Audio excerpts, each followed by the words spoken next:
pribadi Yesus ketika datang ke dalam dunia, dia memiliki dua natur, yaitu naturnya sebagai manusia dan naturnya sebagai Allah. Kedua natur ini adalah kedua hal yang tak dapat dipisahkan. Jika kita melihat Alkitab, ada banyak kesaksian tentang Yesus Kristus. Salah satunya kesaksian dari Allah Bapa, di mana Allah Bapa bersaksi tentang Yesus sebagai anak yang dikasihinya. Dan ia juga berkata di dalam Ibrani pasal 1 ayat 8, Bapa berkata, tahtamu ya Allah tetap untuk seterusnya dan selamanya, dan tongkat kerajaanmu adalah tongkat kebenaran. Di dalam surat Ibrani ini, Bapa memproklamasikan, bersaksi tentang pribadi Yesus sang anak Allah itu adalah Allah itu sendiri, yang sehakikat dengan Bapa, yang satu dengan Bapa. Ini sangat jelas mendefinisikan dui natur Yesus yang tak terpisahkan. Jadi bukan hal yang aneh ketika Yesus dalam inkarnasinya, ia sungguh-sungguh menjalankan kehidupannya sebagai anak yang taat kepada Bapaknya. Ini bukan sesuatu hal yang aneh. Ini adalah suatu hal yang biasa yang dilakukan dalam kehidupan manusia. Begitu juga dalam kehidupan Yesus ketika dia mengambil naturnya sebagai manusia. Saat dia berinkarnasi, tentu saja Yesus tidak menjadi seorang ateis. Yesus adalah seorang yang saleh dan ketaatannya sempurna terhadap Allah. Dan sebagai manusia sejati, Yesus tentu mengetahui kata-kata yang ada di dalam kitab Yeremia. Alkitab katakan, sesungguhnya akulah Tuhan Allah segala makhluk, adakah sesuatu apapun yang mustahil untukku. Yeremia 32 ayat 27. Hal ini memperlihatkan bahwa di dalam kemanusiaan Yesus, ia sangat sadar bahwa sebagai manusia, ia harus taat. Di dalam kodratnya sebagai manusia, ia harus menjadi manusia yang saleh, yang mengerti tentang keberadaan Tuhan itu sendiri. Jadi dalam ketaatannya sebagai manusia, hal yang sangat wajar kalau ia berdoa. Sebab ia datang sebagai manusia yang tahu dan percaya adanya Tuhan. Dalam Mazmur Mesianik pun dikatakan demikian, kepadamu aku diserahkan sejak aku lahir. Sejak dalam kandungan ibuku, engkaulah Allahku. Mazmur 22 ayat 10. Inilah yang disebut oleh Paulus, yang walaupun dalam rupa Allah, tidak menganggap kesetaraan dengan Allah itu sebagai milik yang harus dipertahankan. Filipi 2 ayat 6.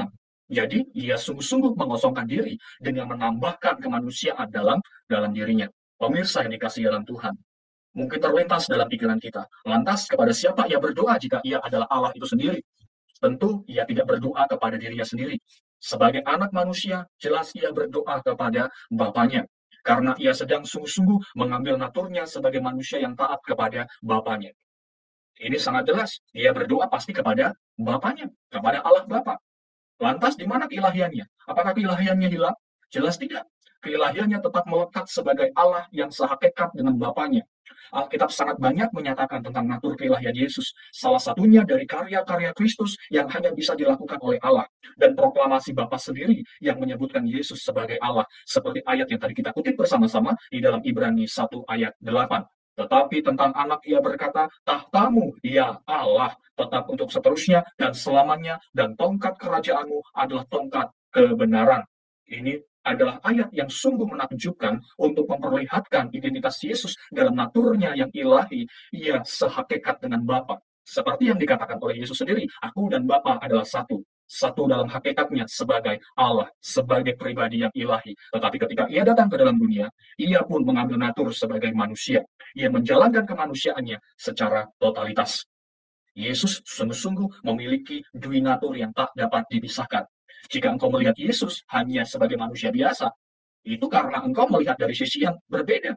Coba lihat dari sisi yang lain, maka engkau akan menemukan bahwa ia adalah Allah yang sungguh-sungguh hidup, yang telah menjadi manusia. Saya dapat memberikan sebuah ilustrasi demikian, teman-teman. Pastinya kita mengenal dengan angka 6.